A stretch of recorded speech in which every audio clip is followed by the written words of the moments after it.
Kembali bersama kami di Selamat Pagi Malaysia. Terima kasih juga bagi anda yang menonton kami sekali lagi di TV1, di saluran berita RTM dan juga di aplikasi RTM Click. Kalau kita lihat di negara kita ini, dalam beberapa kebelakangan ini sudah pun memasuki musim buah-buahan. Itu sebabnya meriah di tepi jalan ada rambutan, durian, langsat, manggis dan sebagainya.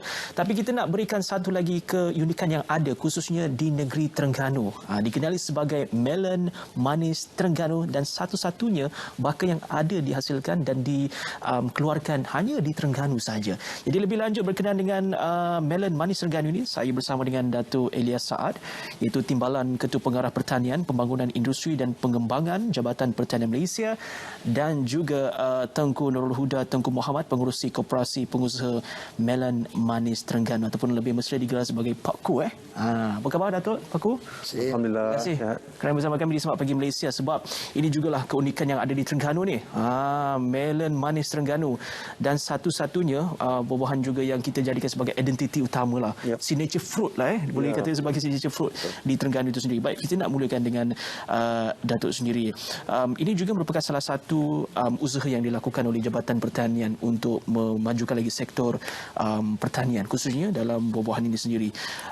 Tapi inilah antara menjadi kesan juga disebabkan pandemik COVID-19, ramai yang petani khususnya lah terkesan mengalami pengurangan dari segi penjualan, pengeluaran dan sebagainya. Tetapi dengan adanya seperti mana usaha yang dilakukan ini, memberikan satu lagi jaminan bahawa industri pertanian ini adalah satu industri yang penting dan akan terus berkembang pada masa akan datang. Datuk.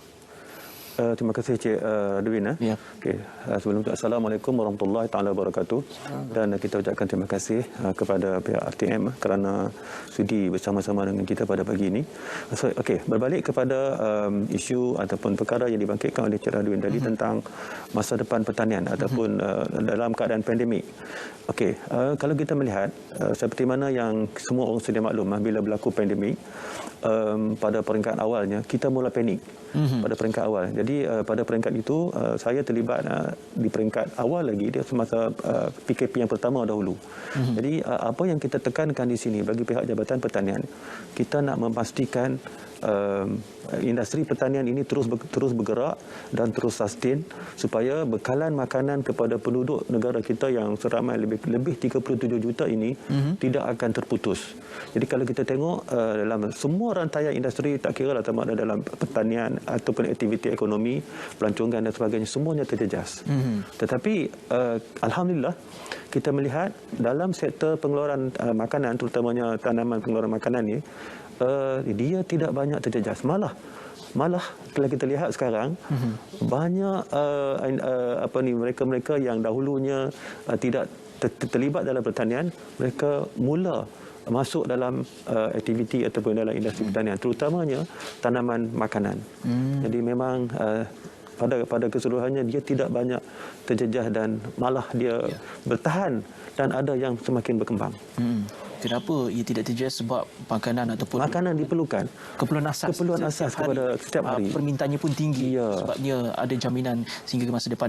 Baik, kita nak bersama dengan Pak Ku sendiri sebagai pengusaha ataupun pengurusi koperasi pengusaha melon manis Terengganu. Salah satu kejayaan yang telah pun dicapai bermula 2015 usahanya, Pak Ku.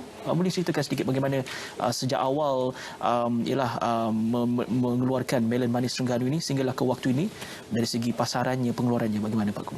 Terima kasih Cik Ran. Assalamualaikum warahmatullahi wabarakatuh. Syukur alhamdulillah. Yang saya hormati Yang Berbahagia Datuk Berangkat Timbalan Pengarah Pertanian Malaysia, dan saya juga berterima kasih kepada pihak RTN TV1 kerana saya dijemput hadir pada slot Selamat Pagi Malaysia.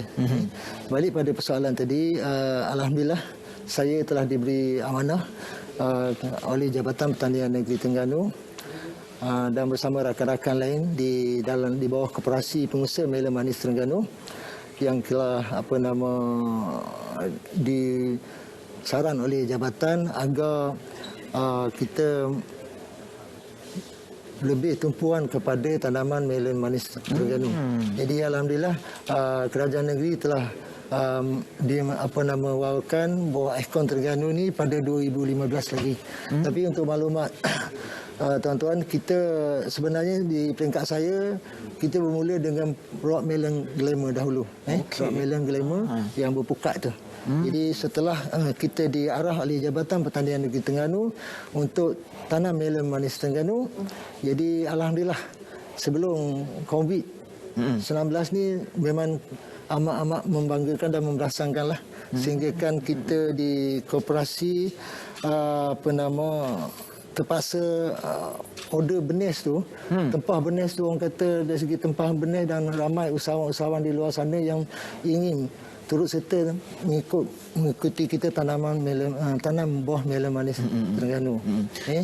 Jadi di sini kalau dari segi keadaan semasa hari ini, seperti sedia maklum dengan keadaan COVID hari ini, pandemik hari ini, memang kita ada sedikit terkesan lah.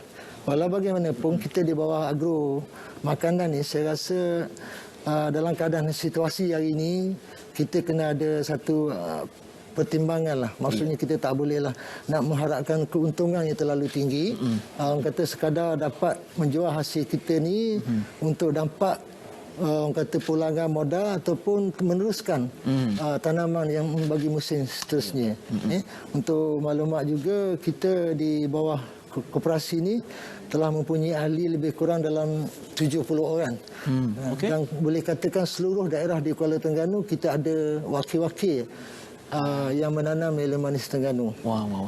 Okey. Dalam kita mengenali melon manis Terengganu ini, seperti mana yang anda saksikan di depan ni, warna dia memang menyerlah, kuning menyerlah. Kalau anda lihat sangat cantik, apalagi di depan mata. Ini sebenarnya diketahui sebagai honeydew, temikai susu. Cuma bakanya dihasilkan khusus dibangunkan juga oleh Jabatan Pertanian, seperti mana yang Datuk nyatakan tadi, membezakan baka melon manis Terengganu ini dengan baka yang lain, Pak Gu. Saya di pihak kita di koperasi, saya rasa nampak melon manis Terengganu ni memang yang agak unik lah. Agak unik, dan dia tak sama macam melon-melon yang ranti-ranti yang lain yang ada di pasaran. Pertama dari segi crunchy-nya, kalau boleh saya cakap Terengganu rapuh. Itu kalau tak dipakai masih boleh je makan, tapi tak boleh, kita masih mencari SOP.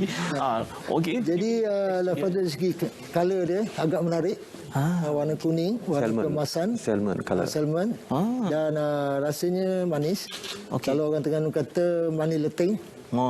Manis leteng, dan kalau ikut breednya boleh mencecah nombor 13 hingga 16 breed. Dan buah ni yang uniknya dia tak bermusim. Maksud saya dia tak sama macam harum manis ataupun durian musangking yang disebut-sebut sekarang. Dia buah ni bermusim. Macam melon manis Terengganu, bila setiap usahawan tanam, memang akan dalam masa 65 hingga 75 hari buah akan keluar. Jadi dah pada hari semai tu, hari pertama, kita dah nampak pada 65 hari lagi buah akan dituai, dan kita boleh nampak tahu harga ataupun pulangan kepada pihak petani. Cuma satu pokok satu biji saja. Macam mana saksikan tadilah paparannya di ladang. Itu ladang Pak Ku tadi yang kita bawakan juga, bagaimana dari segi proses pengeluaran tanaman dan sebagainya. Okey, berbalik kepada Datuk. Sekarang ini ada beberapa negeri juga telah pun melaksanakan pelan pemulihan negara. Sebagai contoh, ada juga yang telah pun melaksanakan fasa 3 dan sebagainya. Ini juga merupakan salah satu kabar baik khususnya bagi petani untuk mereka dapat menjambah jumlah pengeluaran dan juga membantu dari segi penjualan itu sendiri. Tapi apa yang ditawarkan oleh perkhidmatan khususnya oleh Jabatan Pertanian lah dalam memastikan dengan adanya fasa pelan pemulihan negara ini sama-sama juga diberikan manfaat kepada petani. Semenjak daripada awal lagi, sebelum seperti yang saya sebut tadi, apabila berlakunya pandemik PKP ini, kami di Jabatan Pertanian pertama sekali yang kita nak memastikan adalah bekalan makanan untuk negara, keperluan negara mencukupi. Itu kita punya pertama sekali. Yang kedua, kita nak pastikan supaya semua rantaian pengeluaran bahan makanan ini berjalan seperti biasa tanpa gangguan. Yang ketiga, kita nak pastikan makanan-makanan ataupun yang kita keluarkan adalah selamat. Maksudnya fresh, safe. selamat dan boleh sampai kepada pengguna dalam kadar waktu yang tertentu. So kita tak mau jadi krisis. Jadi sebab kalau kita bayangkan kita dah ada krisis dari segi ekonomi, kita krisis dari segi kesihatan, dan kalau timbul lagi krisis bekalan makanan kepada negara, kita tak dapat bayangkan apa yang akan berlaku. Sebab itu peranan kami di Jabatan Pertanian, terutamanya dengan bimbingan, dengan sokongan daripada pihak kementerian di bawah kepimpinan Yang Berhormat Datuk Seri Dr. Ronald Kendi, dan di bawah seliaan daripada Yang Berbahagia Datuk KSU kita. So kami telah merancang beberapa plan untuk memastikan perkara ini. Yang pertama yang kita nak kena pastikan adalah supaya benih dan juga input untuk tujuan pengeluaran bahan makanan itu mesti cukup dalam negara. Jadi kita bekerjasama dan kita berkolaborasi dengan pengeluar-pengeluar, dengan pengimport benih dan sebagainya, nak pastikan benda asas itu mesti ada. Kalau benda itu tak ada, pengeluaran tidak akan berlaku dan akan berlaku kepincangan. Yang kedua, perkhidmatan sokongan yang kita jalankan di jabatan, contohnya perkhidmatan analisa di makmal, pengeluaran AP, pengeluaran premi import dan sebagainya, kita teruskan tanpa kita berhenti, dan malah kita bekerja mengikut SOP yang ketat, tetapi kita tidak stop dekat situ. Jadi kita nak pastikan benda itu yang kita buat. Dan yang ketiganya ialah kita nak pastikan pengeluaran ini berterusan. Kerajaan di bawah satu peruntukan, di bawah penjana, kalau kita masih ingat, Yang Amat Berhormat Perdana Menteri telah umumkan, di bawah penjana ini kita beri tumpuan kepada orang-orang bandar, yang mana kita bagi benih, kita bagi peralatan dan sebagainya. Mereka boleh menanam sendiri dalam kawasan perumahan mereka, dan mereka boleh pick ataupun boleh ambil makanan itu tanpa kalau berlaku krisis, maka tidak ada masalah. Maknanya bekalan ada dalam rumah. Cuma kita haraplah apa yang telah diberi oleh kerajaan itu digunakan dengan sebaiknya lah. Jangan one off. Jadi benda ni kita perlu teruskan. Jadi kalau kita dapat itu, saya rasa plan pemulihan dalam sektor pertanian ini tidak akan terjejas. Malah saya nampak di antara seperti mana yang saya sebutkan di awal tadi, bahawa industri ataupun sektor ekonomi di bawah sektor pertanian ini bertahan dan ada yang di peringkat dia berkembang. Itu kalau kita sebut saja pertanian, apatah lagi tatkala kita berhadapan dengan pandemik COVID-19 ni, bukan saja dalam kalangan petani, tetapi juga setiap individu, mereka juga dah mula berjinak dalam pertanian. Ada yang menanam menggunakan kaedah hidroponik di rumah, tanam sayur di halaman rumah. Ialah sepanjang pandemik ini disebabkan ada beberapa perkara tertentu ataupun banyak diluangkan masa di rumah. Jadi antara aktiviti harian iaitu melakukan tanaman. Tapi kalau kita lihat berdasarkan apa yang ditawarkan ataupun perkhidmatan yang juga insentif dan sebagainya yang ditawarkan oleh Kementerian dan juga Jabatan Pertanian, respon daripada petani pula bagaimana? Adakah mereka juga menyambut baik ataupun menggarap peluang yang diberikan ini sebaik mungkin? Daripada respon yang kita dapat daripada masyarakat di luar sana, memang sekarang ni orang telah mula balik kepada asasi lah, balik kepada keperluan, balik kepada pertanian, balik kepada asas kita. Jadi kami di Jabatan Pertanian, kami menyambut ini sebagai satu peluang bagi Jabatan Pertanian untuk kita menabur bakti. Dan walaupun dalam keadaan pandemik ini kita tidak dapat bergerak, dapat keluar bertemu dengan ini, tapi kita masih support ataupun kita masih lagi membantu petani-petani ataupun mereka-mereka yang di luar sana yang berminat dalam pertanian. Kita ada channel-channel kita, boleh tuan-tuan dan puan-puan, para penonton boleh melayari laman web Jabatan Pertanian ataupun YouTube Jabatan Pertanian. Jadi di sana banyak slot-slot ataupun banyak ilmu yang kita dapat, yang kita sampaikan kepada kumpulan sasar kita, dan tuan-tuan boleh layari di sana. Dan sekiranya tuan-tuan ada masalah ataupun ada keperluan yang lebih mendesak untuk kita berjumpa juga, kita jemput tuan-tuan datang ke pejabat-pejabat ataupun ke ofis kita di daerah yang berdekatan. Jadi kita boleh membantu. Tidak ada masalah. Kita seperti mana yang kita sedia maklum bahawa pertanian ini adalah essential services yang kita kena bergerak walaupun dalam keadaan pandemik. Ini pertanian adalah satu sektor yang diberi kelonggaran untuk kita bergerak. Jadi tidak ada masalah.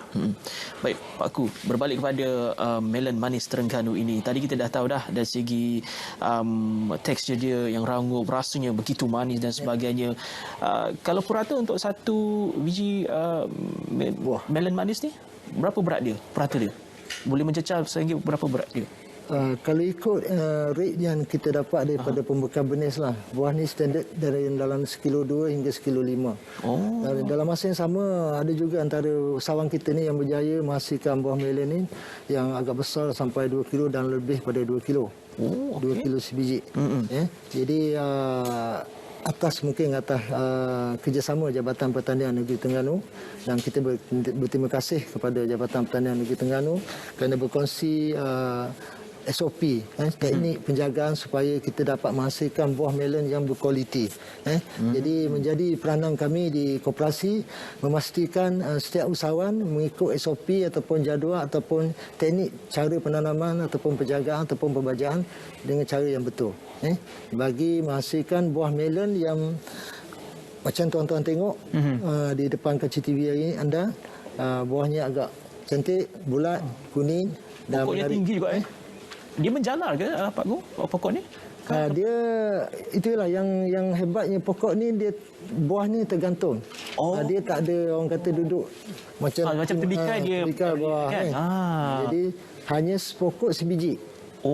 Sebenarnya dia ada 2-3 biji untuk membesarkan dia supaya dapat ikut grade yang kita mahu di pasaran, kita paksa buahan dan tinggal sebiji. Jadi untuk perkongsian pada hari ini sebenarnya dalam waktu yang sama, buah yang terbuang tu kita boleh guna. Sebagai orang kata dengan keadaan pandemik hari ini, kita boleh ganti kepada timun batang sayur, buat sayur dan pucuk-pucuk dia pun boleh disayur. Dan kita di pihak koperasi juga pernah buat kolaborasi kerjasama dengan UNT, Universiti Malaysia Terengganu, UNIZA dan MADI untuk hasilkan produk hiliran. Produk hiliran maksudnya untuk tujuannya sekurang-kurangnya boleh menambah pendapatan kepada pengusaha-pengusaha melon.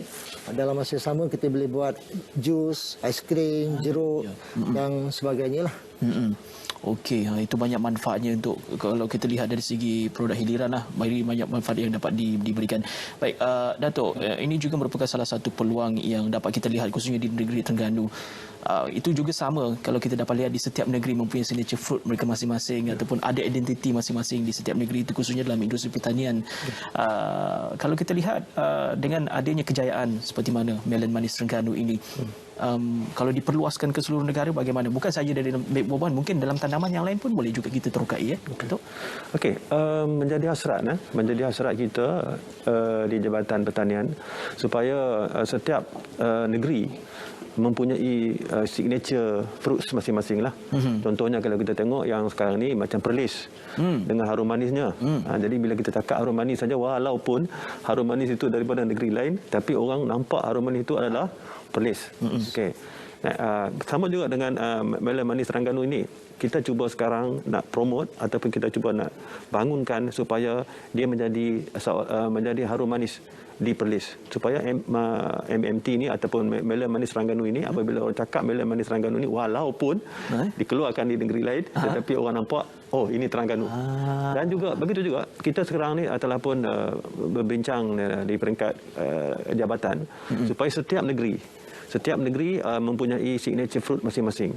Dan kita dah minta supaya pengarah-pengarah ataupun pihak kerajaan negeri memilih signature fruit masing-masing lah, supaya ada dia punya dia panggil untuk strategi marketing, untuk strategi pemasaran. Betul. Jadi bila ada benda-benda itu, jadi benda ni mudah untuk kita memasarkan. Jadi itu yang kita sedang buat sekarang, Cik Razwin. Dan MMT ni hanya boleh ditanam di Terengganu saja ataupun negeri lain sebenarnya boleh petani lain di Terengganu, ke memang eksklusif di Terengganu saja ni untuk waktu ini? Okey, untuk waktu ini.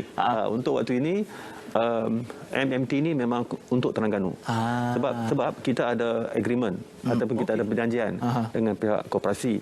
Jadi siapa-siapa yang nak tanam boleh ditanam, tetapi benih itu dikawal oleh pihak jabatan melalui koperasi. Dan benih ini kalau kita tengok dari segi bagaimana mungkin Pak Angku tadi dia tak sempat nak sampaikan bagaimana MMT ataupun ini dipilih oleh kerajaan negeri. Jadi setelah melalui beberapa proses, daripada proses-proses pemilihan itu, daripada 7 variety kemudian dislot kepada 2 variety, dan yang terbaik variety inilah. Sebab variety ini kalau kita tengok color dia punya isi dalam itu adalah salmon color. Wah, cantik. Dan cantik, memang menarik. Dia nampak dan dia mempunyai zat pemakanan yang nilai pemakanan yang tinggi. Dia ada beta karotin yang untuk kanser. Jadi ini vitamin A untuk mata. Dia memang mempunyai nilai pemakanan yang tinggi. Okay, lepas ni saya nak cubalah minta melon manis Terengganu ni. Baik, terima kasih Datuk. Terima kasih Pak Ku untuk penjelasan dan juga perkongsian. Ini sedia sebuah lagi identiti Terengganu sendiri. Kita lihat sebagai melon manis Terengganu. Terima kasih Datuk. Terima kasih Pak Ku. Kita nak